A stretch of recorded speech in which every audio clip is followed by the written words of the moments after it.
The very last time I saw West Hall High, it was right before they permanently boarded the place up. I was, 16 years old? Just a kid. The windows were heavily covered, the football field was overgrown and just looked completely dead, and painted across the exterior brick wall and these jagged, frantic letters was a very specific warning. Don't go under the science wing. Back then, standing in the broad daylight with my friends, I actually laughed at it. I figured it was just some senior prank graffiti. But 3 years later, I realized just how fatal of a mistake that laughter really was. Welcome to This Explainer. Look, normally on here, we break down complex theories or historical data, right? But tonight's different. I'm basically using this as an evidence board to lay out a terrifying, incredibly personal nightmare that I barely survived. So let's dive into this.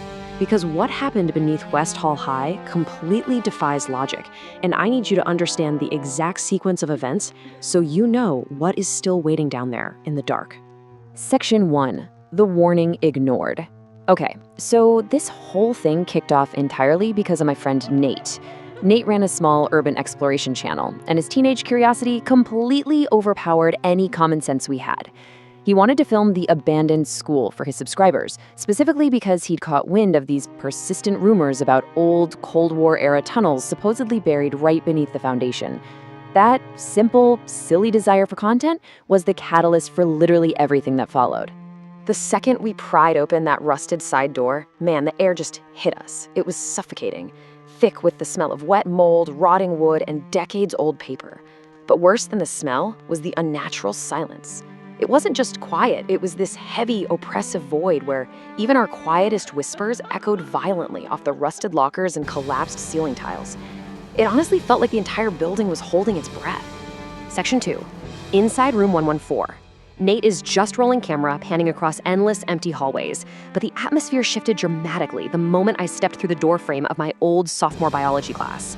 The desks weren't scattered or flipped over by vandals, they were arranged in perfect, pristine rows. Even the anatomical skeleton was still standing exactly in the corner, just like it always had. The true dread set in when I looked at the whiteboard. Written right there in dried, flaky red marker was a sentence, "Mr. Velez still teaches here." A cold, heavy feeling spread instantly through my chest. Because Mr. Velez, my old biology teacher, he didn't just retire or transfer. He vanished without a single trace during my sophomore year. The police searched for months, and he was never found. Nate lowers his camera just a bit, the red recording light blinking in the gloom, and he asks me, "Wait, wasn't that your teacher?" We just stood there, totally frozen, staring at those dried red letters. The silence in the room was absolutely deafening. But before I could even formulate an answer, the dormant dread inside that school woke up. Clang! A massive metallic jump scare echoed, but not from inside the classroom. It came from directly underneath us. Just this heavy, deliberate strike of metal on metal, echoing up from the chained-off basement at the bottom of the science wing staircase. Nate's eyes lit up with adrenaline. He immediately told me we had to check it out. I absolutely knew I should have turned around and walked out the front doors right then. But the pull of the unknown is a very dangerous thing. Section 3. Descent into darkness. So we creep out to the stairwell. The heavy iron chain that normally secured the basement doors, it had been cleanly cut. The stairs just disappeared downward into pitch black nothingness. Silent. Waiting. Let's put the timeline into perspective here. 3 years ago, Mr. Velez disappears. But 1 year ago, a senior named Emily also vanished. Everything suddenly clicked the moment Nate pointed his flashlight down those concrete stairs. Because right there, illuminated in the beam, was a single, dust-covered blue Converse sneaker sitting on a step. Emily's sneaker. I recognized it immediately. I whispered that we absolutely needed to leave, but Nate was already walking down into the dark. The deeper we went, the more unnatural the basement became. The hallways stretched way too far, much further than the school's footprint above ground would logically allow. Rust-covered pipes hovered just inches above our heads. But the most alarming detail? Every single small window in the classroom doors down there had been painted completely black from the inside. Not to keep light out, but to stop anyone from seeing what was in there. Nate nervously laughs, calling the place insane. He sweeps his flashlight across the concrete wall, and it is covered in thousands, literally thousands, of frantic, scratched tally marks.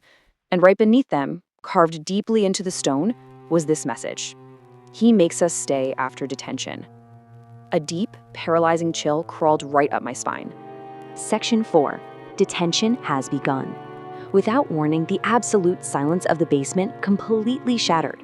We heard footsteps, slow, deliberate, heavy, and they were pacing directly over our heads on the floorboards of the empty science wing. Then, the footsteps paused. The old, dead school bell suddenly exploded through the basement, nearly making me scream out loud. Ancient, rusted speakers crackled to life overhead, filling the hallway with static. And then, a man's voice calmly echoed through the dark.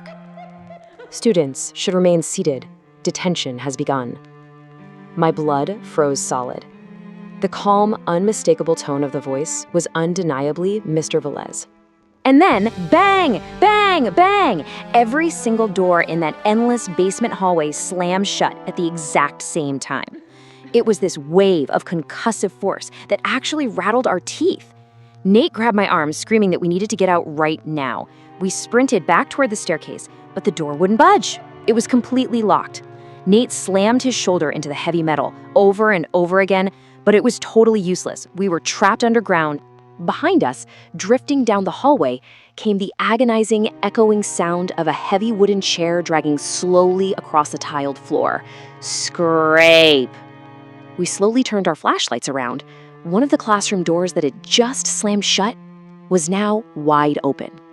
The flashlight beam cuts through the darkness to reveal desks sitting in perfect rows, and someone was sitting right behind the teacher's desk. It was this unnaturally tall, thin figure. Its head was tilted completely sideways at a broken, totally wrong angle. The dark hid the face, but the light caught a sharp reflection in a pair of wire-rimmed glasses. It was holding a clipboard with an attendance sheet, and then that calm voice drifted out to us. Late to class again. Section 5. The Final Bell. Nate totally snapped. He dropped all his gear and sprinted down the dark, branching hallway, screaming in pure panic.